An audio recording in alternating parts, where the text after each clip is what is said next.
Bismillahirrahmanirrahim. Assalamualaikum warahmatullahi wabarakatuh. Saya Siti Asma Fauzia dari kelas PAUD 2B. Mata kuliah kognitif. Di sini saya akan memaparkan materi mengenai taksonomi belum revisi dalam pembelajaran. Sebelum kita mengetahui bagaimana sih penerapan teori taksonomi ini dalam sebuah pembelajaran kita harus tahu dulu kenapa ada sebuah teori ini dan siapa sih pencetus teori ini.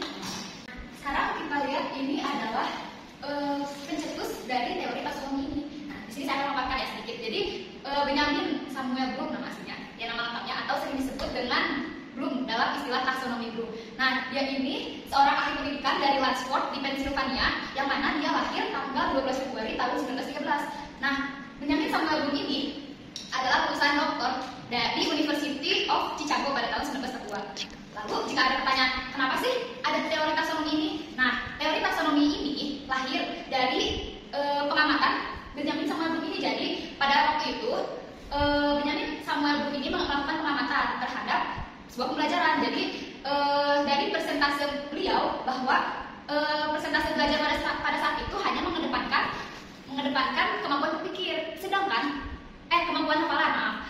Jadi dulu itu belajar itu hanya mengedepankan sebuah kemampuan hafalan, sedangkan kemampuan hafalan itu adalah kemampuan tingkat terendah dari kemampuan berpikir. Maka pada saat itu lebih banyak dari hal itu ada sebuah kemampuan yang dapat diasah dalam sebuah kemampuan berpikir. Nah, kita lihat lagi hakikat dari taksonomi Bloom. Bisa dibaca ya. Jadi taksonomi Bloom itu apa?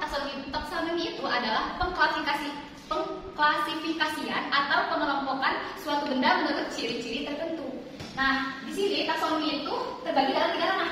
Yang pertama ada taksonomi ranah kognitif, yang kedua ada taksonomi ranah afektif, dan yang ketiga ada taksonomi ranah psikomotorik.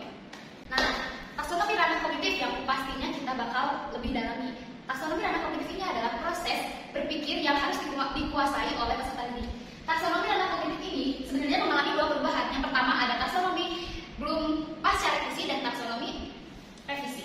Yang ini di sini disebutkan taksonomi ranah kognitif pasca revisi. Yang pertama itu ada pengetahuan, yang kedua pemahaman, yang ketiga penerapan, yang keempat analisis, yang kelima sintesis, dan yang keenam evaluasi.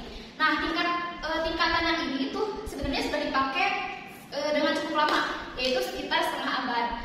Lalu kenapa taksonomi ini mengalami revisi? Jadi dulu itu pada saat seiring berjalannya perkembangan zaman, ya otomatis pengetahuan di sana itu lebih canggih, dan ternyata teori ini tuh kurang pas gitu, yang kalau misalkan dipakai itu kurang pas. Nah, maka ada 2 orang murid dari Benjamin Samuel Bloom ini, yaitu Loren dan David, yang dimana mereka itu mengubah teori ini sesuai dengan perkembangan zamannya. Maka ketika itu mereka mengubahnya tahun 1991, tapi dipublikasikannya itu tahun 2001, yang dimana dipublikasikan melalui buku yang terkenal pada saat itu.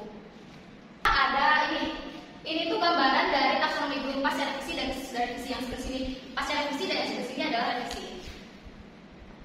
Nah, selanjutnya ada aspek perubahan taksonomi Bloom. Aspek ini yang pertama memfokuskan pada aplikasi, yang kedua perubahan istilah. Jadi di perubahan memfokuskan pada aplikasi ini yaitu sesuai dengan perkembangan zaman. Jadi yang merevisi ini yaitu Loren dan David itu melihat bahwa istilah-istilah yang digunakan itu kurang pas. Yang keduanya ada perubahan istilah. Jadi yang tadinya istilahnya itu ada mengevaluasi diubah jadi mencipta. Seperti itu contohnya ya. Nah, selanjutnya definisi istilah dalam revisi taksonomi. Jadi kan karena ini membahas taksonominya sesudah revisi, di sini saya menjelaskan definisi dari istilah-istilahnya. Yang pertama ada mengingat. Mengingat adalah menghafalkan atau mengenali materi pelajaran yang telah diberikan, mulai dari fakta-fakta khusus hingga definisi atau teori lengkap. Jadi yaitu di sini anak itu diajak untuk mengingat atau mengasah materinya sehingga apa yang materi dipelajari itu bisa dipahami oleh anak. Yang kedua ada mengerti. Mengerti ini adalah proses berpikir yang berupaya memahami atau menangkap suatu materi pelajaran. Sama mungkinnya seperti yang pertama itu, kalau mengingat ya anak itu lebih tahu materinya ini gitu. Kalau yang kedua ini anak itu bisa mengerti, paham materinya. Jadi misalkan guru menjelaskan A, anak itu mengerti A ini seperti itu. Selanjutnya ada mengaplikasikan. Mengaplikasikan ini adalah tahap yang dimana anak itu mengacu pada kemampuannya. Jadi ketika anak setelah mempelajari materi yang dia pelajari dari gurunya itu bisa mengaplikasikannya dalam kehidupan. Misalkan jangan buang sampah sembarangan. Anak itu bisa mengaplikasikan ketika dia makan makanan, bekasnya itu dibuang langsung ke tong sampah. Tuh. Selanjutnya ada menganalisis. Menganalisis ini adalah kemampuan untuk menguraikan suatu materi menjadi bagian-bagian. Jadi diuraikan materi yang itu terbagi dalam A, B, C, D. Nah, diuraikanlah oleh pendidik nantinya kepada murid agar murid itu memahami satu-satu dari bagian-bagian materi tersebut. Selanjutnya ada evaluasi. Tingkat ini berkenaan dengan kemampuan mempertimbangkan nilai-nilai materi. Jadi evaluasi itu pendidik itu bisa melihat kemampuan anak itu sampai mana, apakah dia sudah menguasai materi itu atau belum. Selanjutnya yang terakhir ada mencipta. Tingkat ini mengacu pada kemampuan menggabungkan bagian-bagian informasi atau materi sehingga membentuk rancangan yang sifatnya baru bagi anak. Jadi dalam hal ini tuh pendidik itu harus bisa membuat gimana anak itu membuat suatu karya. Misalkan jadi pendidik itu coba kita buat pesawat terbang dari gambaran. Nah itu tuh membuat anak tuh imajinasinya seperti ini. Jadi anak itu bisa membuat hasil karyanya sendiri.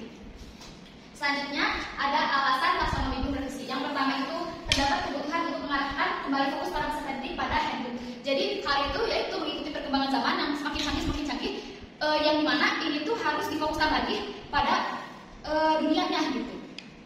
Yang kedua adanya kebutuhan untuk mengembangkan pengetahuan dan pemikiran baru dalam sebuah kerangka. Jadi pemikiran-pemikiran baru pada zaman sekarang itu semakin canggih, kayak ada teori biasa, teori Vygotsky, scaffolding dan lain-lainnya itu adalah pemikiran baru yang dimana nanti bisa diterapkan dalam sebuah pendidikan termasuk dalam teori taksonomi ini.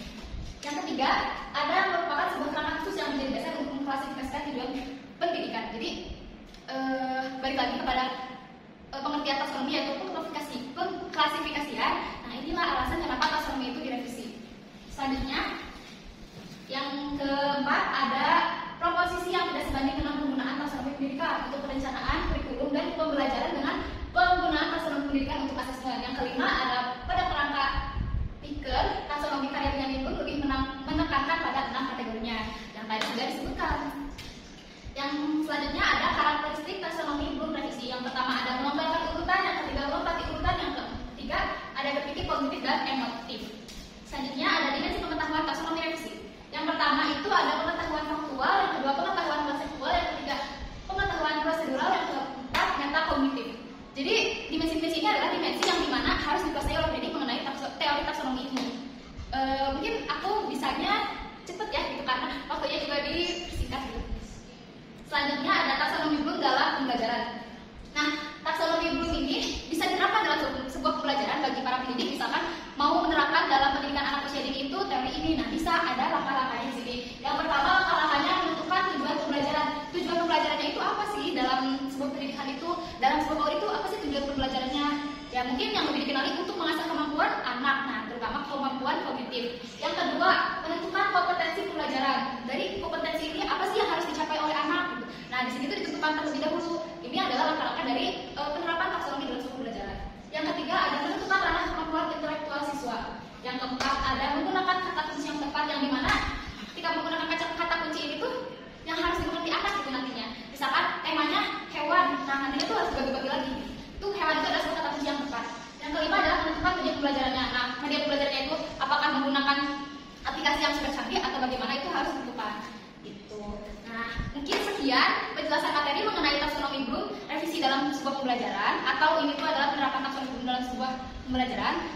Ya mungkin cukup sekian dari saya pribadi. Mohon maaf apabila terdapat banyak kesalahan dan kekurangan. Saya juga masih sama-sama belajar. Wabillahi taufiq wal hidayah.